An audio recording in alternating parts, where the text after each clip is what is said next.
Okay, today building some gopher cages. I'm going to show you how to do this. We're putting these in. We have a serious gopher problem here, and they just give the plants a little head start, get their roots going before the gophers can finally get at them.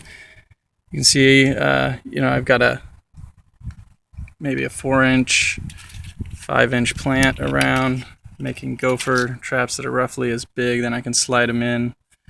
I'm just using a bale.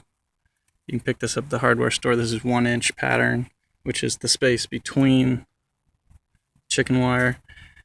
And I'll try and show you how I do this. I basically just pick it up, let it make its own curl,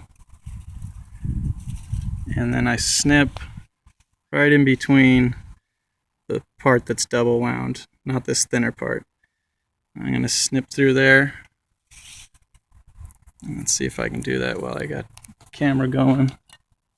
I just have a pair of wire snips, but you can use pliers if they have a wire cutting attachment. Whatever works for you. The wire does have little sharp edges after you do this, so you may want to wear gloves depending on how sensitive your fingers and hands are. But as you can see, I just went right between there, so that I have a little bit on each end. And what that's going to help with is, as you secure it, we're going to use a little bit from each end to pull it together. And I already have one that I've put, and basically you just try and match it up. See how the pattern overlaps here?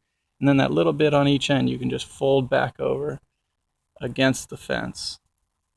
And it's okay if you mash it a little, because it doesn't need to look pretty. And then as you fold in from each side, it kind of pulls itself together.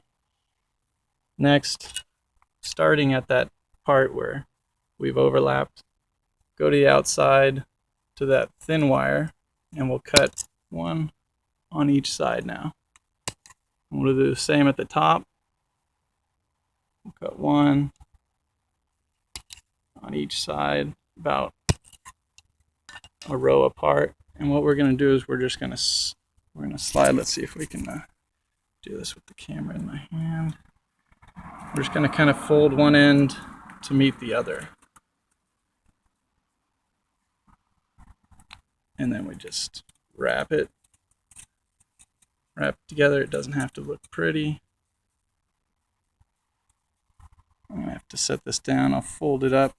We're just meeting the two, wrapping, and then this extra piece you have, you just fold it over and make it meet the middle. And with two hands it's easier to tie this together, but fold it out flat, wrap up your little extra pieces underneath, and you end up with these right here. And it's got a nice little bottom to keep them out at the, if they go down under, but it's just a good little basket to keep out the gophers.